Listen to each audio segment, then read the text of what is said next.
EC sir ప్రక్రియను పార్టీలకు అతీతంగా నిర్వహిస్తోందని అన్నారు కేంద్ర మంత్రి కిషన్ రెడ్డి.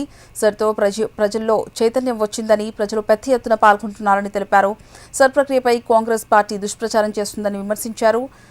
దొంగ ఓట్లను తొలగించేందుకే సర్ ఈసీ ప్రక్రియను చేపట్టిందని కిషన్ రెడ్డి తెలిపారు. పాత బస్తీలో బీఎల్ఓలను మజ్లిస్ నేతలు ఇంటింటికి వెళ్లొద్దని, ఎన్యూమరేషన్ ఫారాలు ఇవ్వొద్దని బెదిరిస్తున్నారని కిషన్ రెడ్డి పేర్కొన్నారు. హైదరాబాద్లో ఉంటున్న చాలా మందికి 2 ఓట్లు ఉన్నాయని, సమగ్ర ఓటరు జాబితా సవరణను ఎవరూ అడ్డుకోలేరని హెచ్చరించారు.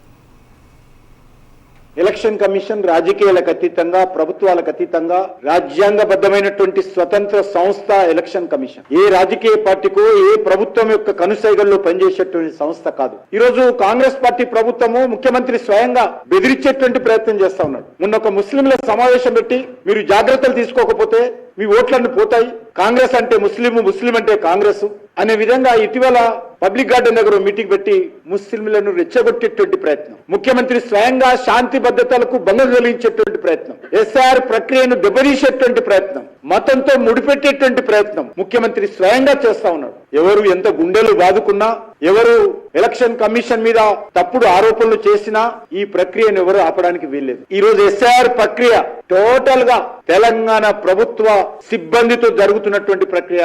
ఈ కాంగ్రెస్ పార్టీ గాని, తెలంగాణ ముఖ్యమంత్రి గాని, బీఆర్ఎస్ పార్టీ గాని తెలంగాణ ప్రభుత్వ సిబ్బంది మీద, ప్రభుత్వ ఉద్యోగస్తుల మీద విశ్వాసం లేదని అడుగుతా ఉన్నాను. మీకు తెలంగాణ ప్రభుత్వ ఉద్యోగస్తుల మీద విశ్వాసం లేదు కాబట్టి ఈ రకమైనటువంటి తప్పుడు ప్రచారం, అబద్ధపు ప్రచారం, విష ప్రచారం, రెచ్చగొట్టే విధంగా వ్యవహరించడం చేస్తా ఉన్నారని సందర్భంగా మనం చేస్తున్నాను. చాలా మంది కాంగ్రెస్ పార్టీ నాయకులు బిఎల్ఓలను పిలిచి బెదిరిస్తా ఉన్నారు. ఓల్డ్ సిటీలోనైతే ఏ ఒక్క బిఎల్ఓ కూడా మా బజ్లిస్ పార్టీని కాదని తిరగొద్దు, ఇళ్లలో తిరగొద్దు, మీరు మా దగ్గరికి రండి, మేమే ఫామ్స్ ఇస్తాము, మేమే ఫిలప్ చేసి ఇస్తాము, మీరు ఎవరు ఓటు తొలగించడానికి వీలేదు, ఇంటింటికి వెళ్లి సర్వే చేయడానికి వీలేదు. ఈ రకంగా మజ్లిస్ పార్టీ చాలా పెద్ద ఎత్తున హైదరాబాద్ లో బెదిరించేటువంటి ప్రయత్నం చేస్తా ఉంది, రెచ్చగొట్టేటువంటి ప్రయత్నం చేస్తా ఉంది. గత 3 నెలలుగా 4 నెలలుగా ఇదే కార్యక్రమం పెట్టుకున్నారు.